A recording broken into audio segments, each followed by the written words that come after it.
If you can run 5K, you can run 10K. If you can run 10K, you can run a half marathon. If you can run a half marathon, you can run a marathon. That is my girl math.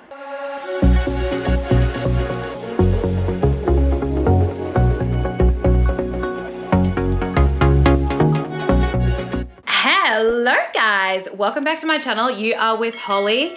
Guys, in this video, I want to tell you all about how you can go from couch to marathon and how my running journey began, started, and how it's currently going. So I want to give you guys all the tips. And if I can run a marathon, you can run a marathon.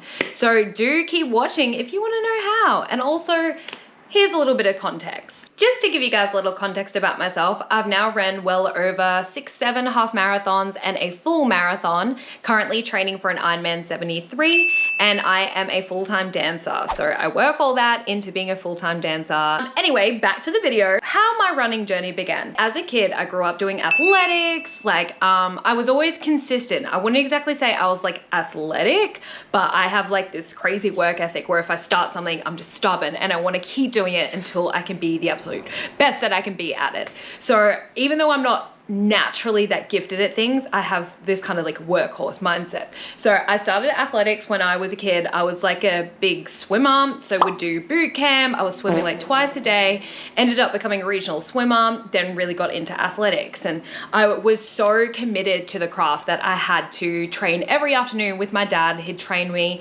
And then eventually I won the athletics carnivals and things like that. So I feel like that's where the running journey kind of began and started.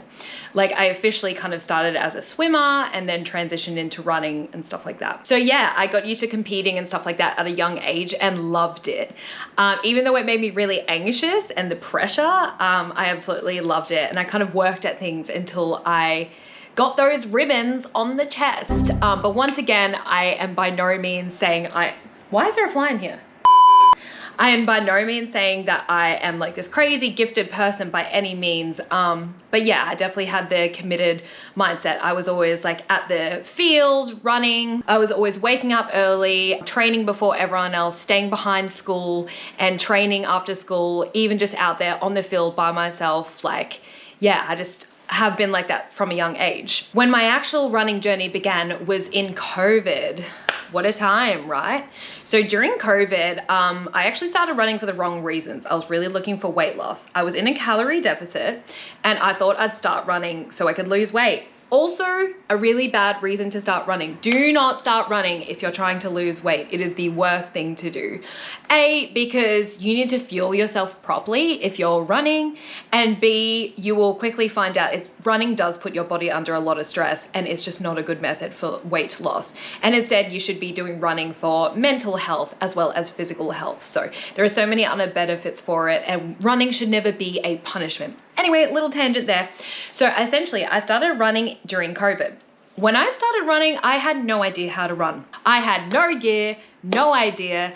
I had no idea how to pace. I had no idea that you need to watch your heart rate or what kind of runs you should be going on. I was just going out there flat out, balls to the wall, trying to run and see how long I could hold on for. And I quickly found out how puffed I got, and running felt so hard and it was not enjoyable, and it will not be enjoyable if that's the way you approach running. So I had no gear. I had like pretty crappy running shoes I knew nothing about, didn't have a Garmin watch, didn't know that you need to hydrate, fuel yourself. I knew nothing about pacing strategy. Yeah, I was just going out there balls to the wall trying to run. Yeah, so during COVID, I was going out there for runs about 5 times a week, I want to say. And let me just tell you, motivation only went so far. After a while, it's discipline and consistency that will get you all the way. But yeah, essentially, I wasn't really improving. I was just going out there, trying to run, hold on for as long as I could. And, you know, that got me as far as it did, but yeah, running definitely wasn't that enjoyable then. And if I knew what I knew now, it would have been so much better.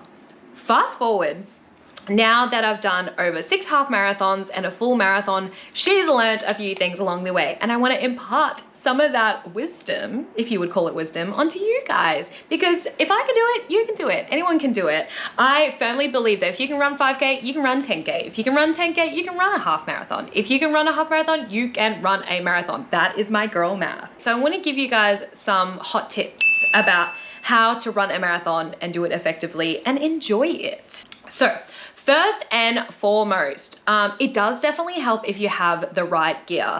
Before, when I was running, I had no gear and no idea, and trust me, it hurts. For instance, I was running with the incorrect running shoes and I was getting shin splits and other injuries, hip injuries. You really need to invest in a good pair of running shoes. Do your research, trial things out. If you can go to a professional and get your running gait tested and things like that and get advice from there, I highly recommend. But you really want to start off with a good pair of shoes. The other thing is I definitely lost some toenails during my marathon, so shoes are very important, trust me. Another thing about gear is it's really important that you get, if you can, some sort of heart rate watch or monitor, because it's really important for your runs. 80% of the runs that you do throughout the week should be easy runs, and how you calculate your easy runs is by looking down at your watch and looking at your heart rate, making sure you're in a very specific heart rate zone. A lot of the runs you want to be doing throughout the week should be zone 2, so aerobic runs. So this essentially means that you're running at about 60 to 70% of your max heart rate. It should feel easy. You know that you're running at a zone 2 easy pace if you're able to have a conversation without getting puffed.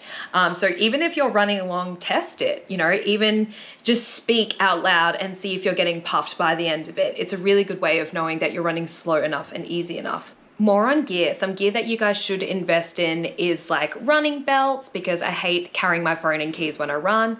Also, I was experiencing chafing in the marathon, so it's really important that you guys get some anti-chafing cream. There's like roll-on body glide was really, really good, and I highly recommend. So just wear correct clothing as well. I got this thing right before the marathon called Runderwear, godsend. So yeah, it's just really important what you wear. I cannot tell you the amount of times I wore the wrong underwear on a run and I've ended up with the worst chafing. So make sure you're dressing appropriately before you run. There is nothing worse than going out on a run and being like, I wore the worst outfit for this occasion, and you're just in pain or uncomfortable the whole time or overstimulated. Another thing, when you are running, guys, you should not be running balls to the wall all the time. You should be going slow. If you need to stop and walk, do that. It's only going to improve your pace. And another thing, if you are doing zone 2 pace and easy runs, trust me, you will improve so quickly. Your speed, your pace will improve over time. Your running will feel enjoyable. I highly recommend. You guys should definitely invest in a good running program. I was kind of going out there not really knowing what to do when I first started running, and I was just kind of making up what I wanted to do. Maybe today I'll go for 3K, maybe tomorrow I'll go for 4K, but it is really good having some sort of structure around your runs. And there's amazing apps you can use like Runner or Nike. There's plenty of programs out there. Even all you have to do is a Google search and it will show you a million different ways you can do running and slowly build up your volume over time. That is the key. You want to slowly build up your volume, otherwise you will get injuries. Another thing, guys, is you want to be fueling your runs correctly. When I first started running, I mentioned this before, I was in a calorie deficit. I was starving. I felt super lethargic on my runs. They were not enjoyable. I highly recommend you need to have some fast, quick carbs before you go out there on the run. I know it can be hard shoving food down your mouth first thing in the morning, but seriously, it is game changer if you want to feel energized and good throughout your runs and avoid cramping. You should also be hydrating well and truly before your runs, before your races, before your events. And it actually takes, like, for instance, if you're enrolled into an actual marathon, you should be hydrating like 2 weeks before, so all the water can be stored in your muscles appropriately. So yeah, hydration is so important, and that's what's going to stop you from getting cramped in your runs. Some of the things that I like to eat, for instance, I am loving rice cakes with honey right before a run, or a banana. I did like oats, although oats kind of messed with my stomach a bit, but these are some quick carbs that will give you quick energy before your runs, and trust me, you'll feel so much better. When you start marathon training and running, you should be doing different kinds of runs. So 80% of your runs should be easy, zone 2 aerobic runs. And then for the rest of that 20% of your runs per week, you should be doing some speed work. So introducing some interval, fartlek, tempo runs, any kind of speed work. This is really going to help improve your pace, and it's going to improve a lot about your running. So essentially interval training is just doing some sprints. Fartlek running is basically alternating between fast and and easy paces. Tempo running is also known as like threshold running. So you're running at a specific threshold pace for a limited amount of time. And tempo runs are meant to build your lactate thresholds. All of these speed work and speed sessions you do will improve your lactate threshold, which is definitely something you want to include, especially if you're going for a good time in your marathon. Okay, another tip for you guys, you should absolutely be doing strength training and plyometrics when you're doing running or preparing for your race. Essentially, the fastest way to get injured is to not do some strength training to help assist your runs. You need to be lifting, doing some leg work in the gym, and even plyometrics, and trust me, it will make you so much stronger and better off for it. I was dealing with a hip niggle whilst I was marathon training. As soon as I went to a physio and started doing some rehab and exercises targeted towards that, the hip pain was completely gone. And then from that moment, I was making sure that I was adding in at least 2 sessions a week of strength sessions and lower body work to help with my running. And trust me, it is game changer. You should be doing some calf work, leg work, hip work, glute work, all of that to strengthen the muscles. So another thing about marathon training is you wanna start quite a few weeks out. I think most marathon blocks, correct me if I'm wrong, could be like 12, 16 weeks. You can start a little bit earlier, but trust me, you will get sick of marathon training. Motivation only goes so far. I cannot even tell you the amount of runs I went on where I did not feel like going. And that is where it really counts. It's those moments. The real marathon begins in the training. You're out there for hours and hours alone in the cold, rain, in the extreme heat, feeling lonely, sacrificing things. That's the real marathon. The actual marathon day is your joy. That is the party. That is the good time. The marathon really truly begins in your training block. And trust me, you will hate it. And trust me, motivation only goes so far. Consistency is key. Get out there, do your sessions, and you will be sweet. My best tip is go slow. Do not start your runs going balls to the wall, flat out. You're just going to hate running, not enjoy it. And you won't improve, and you'll get puffed so quickly, and you'll never want to do it again. When you start running, you should be going so slow. And that's how you will build and improve on that. If you need to stop and walk, you can. Another tip for you guys, running should never ever be a punishment. You shouldn't think, oh, I ate this bad food, I'm gonna go on a run as punishment. Oh, I've been binging on my holiday, I should go for a run to make up for it. Never use running as a punishment. It should be your enjoyment. It should be your happy place. Running for me is such an endorphin booster. It is such a mood booster. I feel like crap. I go on a run and I come away feeling so alive. The runner's high is truly one of the best highs in the world. Trust me on that, guys. There is nothing like it. Another little tip, the key to running is having a good running playlist. You want to have some absolute bangers, especially during a marathon. You're going to hit the pain cave, and I curated a playlist for the pain cave, which was the best, which I'll pop some of those on screen.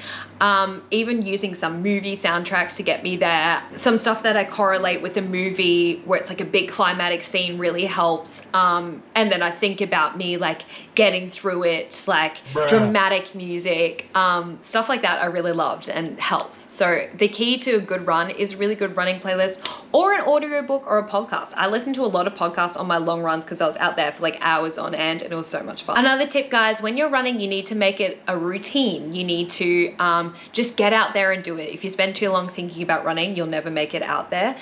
So if you can plan ahead your days that you're gonna run and just stick to it, you'll be sweet. Guys, another tip, do not let your other people's Strava influence your runs. There are so many times, even now, I look at other people's Strava and think, oh, I should be running faster. Even in my own runs, I'm thinking about the Strava at the end, and it's got to be an impressive pace, which is silly, and that is no way to improve your runs. Comparison is the thief of joy. So if you're comparing your runs to someone else's, you're never going to improve. And I am guilty of this. This is a note to myself. Another little tip for you guys, you should absolutely look into doing some run clubs, making runs fun. You want to make your runs as enjoyable and fun as possible. So I started going to run clubs, and I know the pace of run clubs can sometimes be intimidating and the people there, but trust me, it is such a fun environment. Or if you can run along with friends, partners, whatever, to make your runs enjoyable, it can be such a lonely sport. So any way you can make it fun, enjoyable, and social.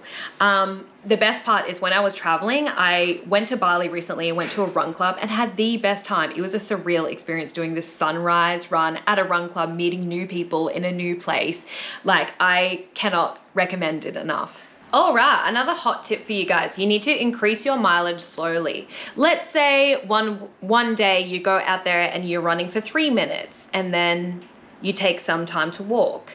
The next time you go out, you want to then think, okay, maybe I'll run for 4 minutes and then I'll walk.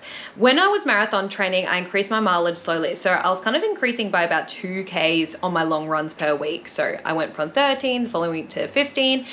In saying that, you do need a deload week eventually, because if you keep increasing your mileage, your body is just going to absolutely hate you for it. So make sure you're adding in some deload weeks where you lessen the mileage that you're doing, your overall training, to let your body recover. Another hot tip, recovery is so important. If you can find ways to recover, stretch, take days where you don't run and don't feel guilty about it, because you need it. You need to recover. You need to eat well to recover.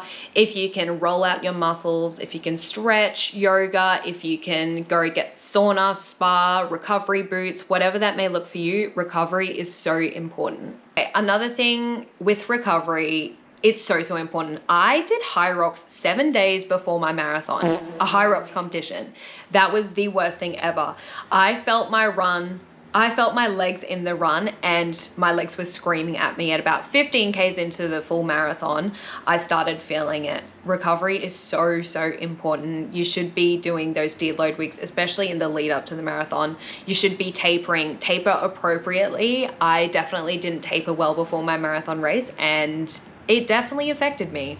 Okay, another hot tip for you guys, you need to book the event. It's going to help you with your motivation. So if you want to do a 5K, a 10K, half marathon, whatever, book an event, because you have something to work towards. I find that I get really lazy with my training when I don't have something to work towards. You want to book that event to kind of keep yourself accountable for it too, and post about it, tell your friends about it, keep yourself accountable, because trust me, by doing those things, you will get out there and do the thing. Like, I know that because I was posting about my runs and made me more motivated to go out there and do it. Another hot tip for you guys, positive affirmations are going to get you so far. When you're running, training, you need to be thinking positively about yourself, about the runs.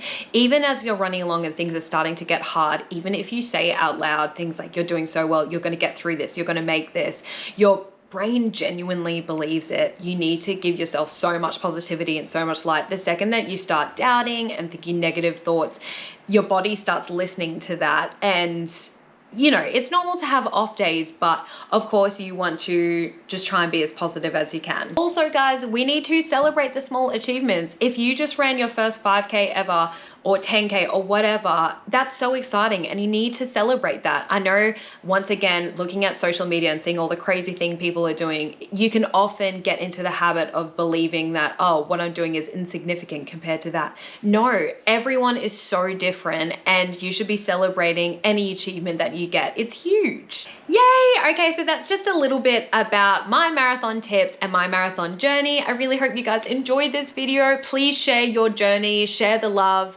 comment, subscribe. Yeah, do keep updated. I've got an Ironman 73 event coming up, so I'm going to take you guys with me on that journey, training for that. Otherwise, yeah, I would love to hear about everyone else's journey, or what you guys are even working towards as well. Comment below. Thanks guys, see you next time.